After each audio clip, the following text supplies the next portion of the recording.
and welcome to Catholic Current, where we discuss our faith and events affecting the Church in the United States. From Washington, D.C., I'm Mara Moser. Lent is almost here. Joining me today in the studio is Father Dustin Dought, Executive Director of the Secretariat of Divine Worship at the USCCB. Welcome, Father. It's good to see you again. Yeah, thank you so much for having me, Mara. So before we have Lent, we have Mardi Gras. You are from Louisiana. Tell us about how the celebration of Mardi Gras fits in with Lent. Yeah, born and raised in South Louisiana, so I know Mardi Gras very well. And Mardi Gras is a way for the church to celebrate before she enters into a season of fasting. We have all of these rhythms of feasting and fasting in the life of the church. And the church is called not only to do penance robustly, but also to celebrate robustly, that the Lord has died and he has risen, as the Holy Father, Pope Francis, is, frequently reminds us. He doesn't like to see Christians with sad faces because there's nothing to be sad about. And so we enter into this season of penance knowing that the Lord has died and risen. And so that celebration of Mardi Gras is a part of our life, like Lent is a part of our life. So we'll come to Ash Wednesday, which is on Valentine's Day. How does this work? How are we going to celebrate this? How does it work? Exactly. We're still obliged to fast on Ash Wednesday. We have 2 days of the year where we fast. That's Ash Wednesday and Good Friday. Everyone from the age of 18 until the age of 59 is obliged to fast. But I think that fasting can really go with Valentine's Day. Whenever we fast, we don't do it just for itself. We do it for a purpose. And so if I'm eating less food, then that pantry, that's the food that's left over in my pantry, I give that away to the poor. If I'm eating less food, then I've saved some money, I can give that away. And so we do it for others. We can do it with our beloved in mind. So I enter into this fasting of Valentine's Day, keeping in mind, hey, I'm going to do this out of love for God, but out of love for my beloved. I think as well, we on Ash Wednesday can consume one full meal and eat two smaller meals. And so a couple on Valentine's Day, if they want to celebrate on that day, could save that full meal for supper at the end of the day. And as they're fasting for breakfast and for lunch, what are they keeping in mind? But we'll have this time together. And I think that really enriches that celebration of Valentine's Day. So I think Valentine's Day can sort of, Ash Wednesday can kind of shed some light on Valentine's Day. Valentine's Day can shed some light on Ash Wednesday. The Lord Jesus says, no greater love has one than this, than to lay down one's life for one's friends. That's what we celebrate during Lent. And so Ash Wednesday sort of sheds some light on what authentic love is. So I think it's a happy coincidence that they're both on the same day. That's a really beautiful way of thinking about it. Now, Ash Wednesday is not a holy day of obligation, and yet you know as well as anyone that it's the day where people show up in Mass. What do you attribute the appeal of Ash Wednesday to? I think at bottom, we all have a sense of something missing.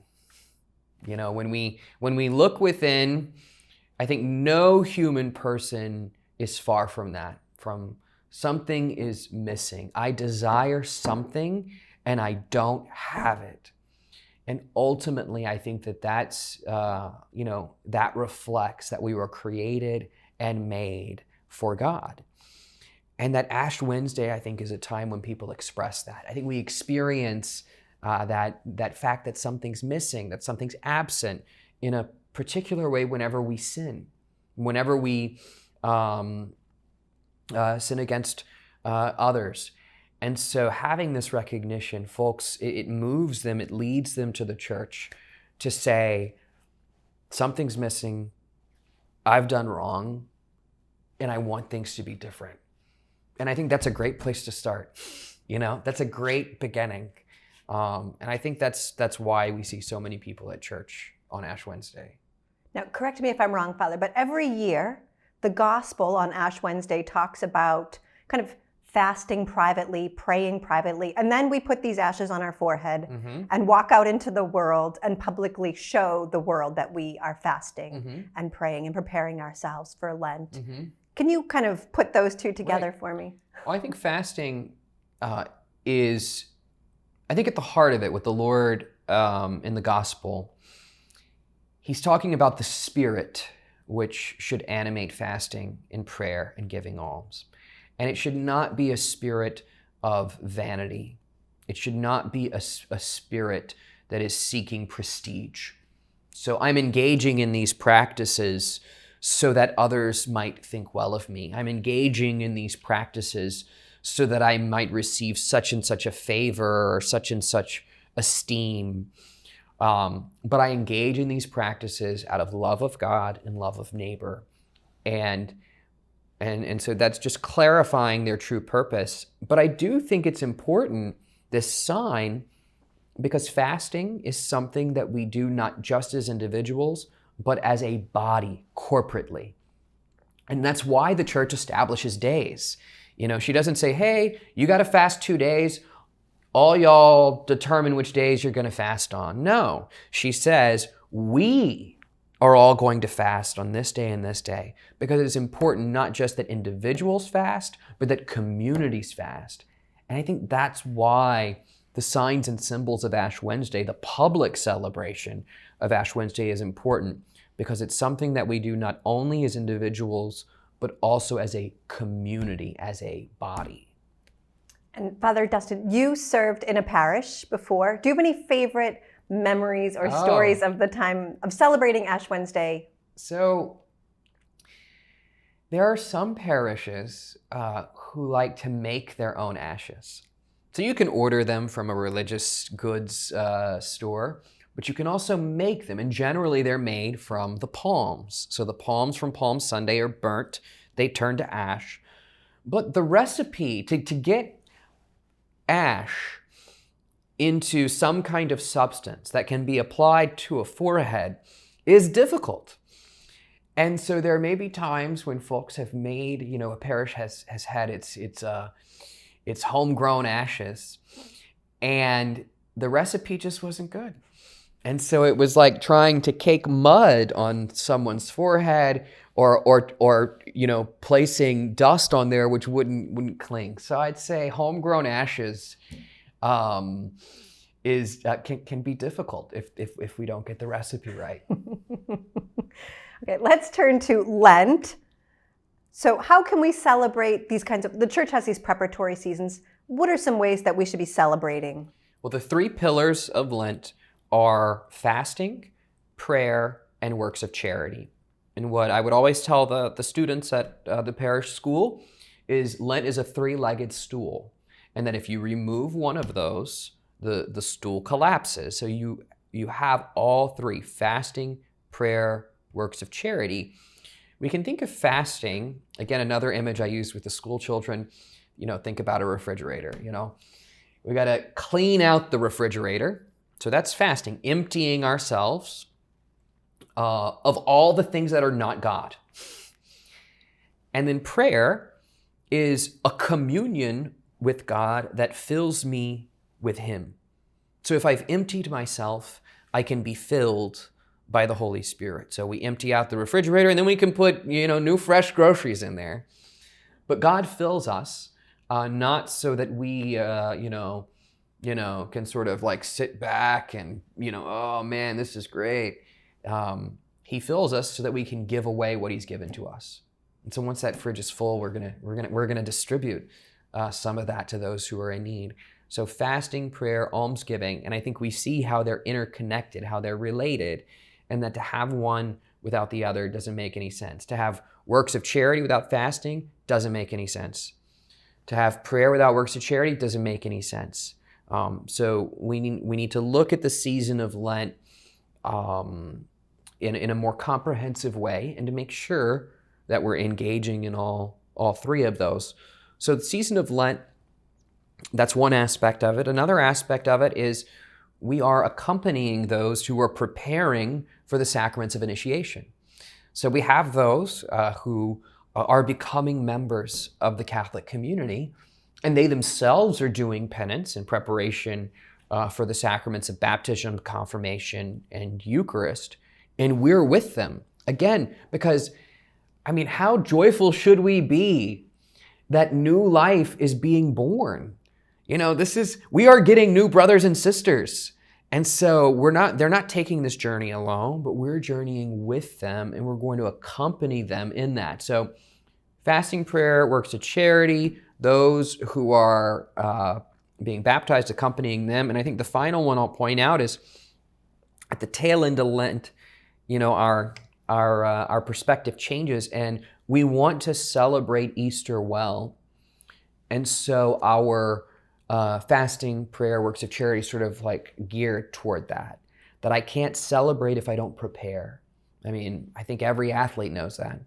You know, and we who are engaging in a sort of spiritual contest in the liturgy to worship God, we need to prepare too. So fasting, prayer, works of charity, accompanying those who are being baptized, and preparing to celebrate Easter well. Those are some things that I think of when I think of Lent. A lot of people give something up for Lent, right? Like my children might give up ice cream or something like that, and then on Easter have ice cream. Mm-hmm. What do you think about this idea? You know, should we be giving up chocolate?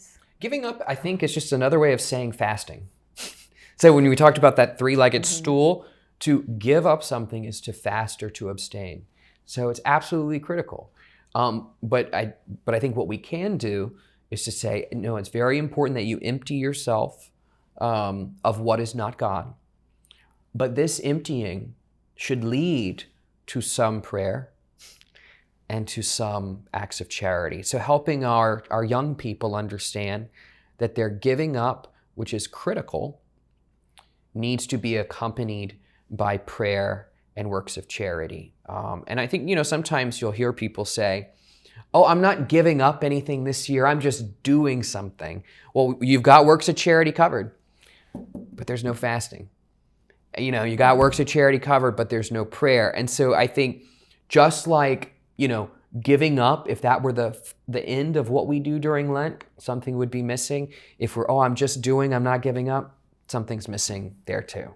What can we see during the season of Lent? There were changes to the Mass itself and inside the church. Could you talk a little bit about what those are and how people may experience those changes? So one of the starkest difference is the church is not supposed to be decorated during the season of Lent. So during the rest of the church year, we frequently see flowers, you know, on certain celebrations. So that's one of the differences. No decorations except for certain solemn days. So a day of celebration like the Annunciation on March 25th or St. Joseph's Day on March 19th, or even the evening Mass of the Lord's Supper. Flowers are permitted. So no flowers, no decorations. The instruments are also silenced. So normally, during the rest of the year, you can play that organ as loud as you want. But during Lent, the musical instruments are played only to support the singing. And again, that's to give us this, because the aesthetics matter. You know, music and sights and sounds and all of these things, they dispose us to certain ways of being, to certain action. And so this difference in music is going to dispose me to a more contemplative way of being. It's going to dispose me to be more reflective. So flowers, music, we see purple. You know, we see that during Advent as well, which is a traditional color of penance, of mourning, purple. Purple, that no Gloria, you know, we don't sing the glory to God in the highest during. Hallelujah, right? Yeah, no Alleluia. That's the biggest one. I always feel that absence. That is the biggest one, right? Which is this resurrection word, Alleluia, and so no, it is this silence of that word, again, which disposes us to receive it more fully, more joyfully at the celebration of Easter. So Lent is obviously a very full season. I'm sure, especially as we get up towards Holy Week. Do you have any favorite moments or celebrations of Lent? What's your favorite, Father? My favorite celebrations of Lent. I'd have to say, as a priest, as a pastor, when I was in the church parish, there are a handful of times during the year where the people gather outside the church building and together process into the church building, which is a really beautiful image of who we are as a church and what our destiny is as a church. And so on Palm Sunday and on the Paschal Vigil, usually that takes place, where all the faithful gather outside with palm branches on Palm Sunday. Those branches are blessed. The people are blessed. The gospel of the entry into Jerusalem is proclaimed. And then the priest with the ministers, followed by the whole people of God, enter the church building, which is a symbol of the heavenly Jerusalem. So we're not just reenacting something Jesus did. Let's do a Palm Sunday reenactment. No, we are entering into not the earthly Jerusalem, but the heavenly one. And that's really happening. It's not a metaphor. It's not, this is kind of like what it's going to be. No, we are really doing it. And then the same thing with the Paschal Vigil, that the faithful gather outside in the darkness where an Easter fire has been prepared, a real Easter fire, not some decorative fire, but like a real fire that's blessed. And from that fire, the flames come and light the Paschal candle. And the whole church, led by the priest and the ministers, enters the church with that light. And slowly but surely, all the faithful's candles are lit from that light. And slowly but surely, it is as bright as day in the church building. And who has made it bright as day but Christ? So I think those are just really special moments to me during those liturgies. So those are the ones that I think of. Yeah, I have to agree with you there. Those are both favorites. Well, thank you again, Father Dought, for joining us here on Catholic Current again and talking with us about Ash Wednesday and the season of Lent. You're very welcome, Mara. All right. And thank you for joining us for this edition of Catholic Current. You can find out more about this week's topic by visiting us online at usccb.org or follow us on social media at USCCB. I'm Mara Moser. See you next week.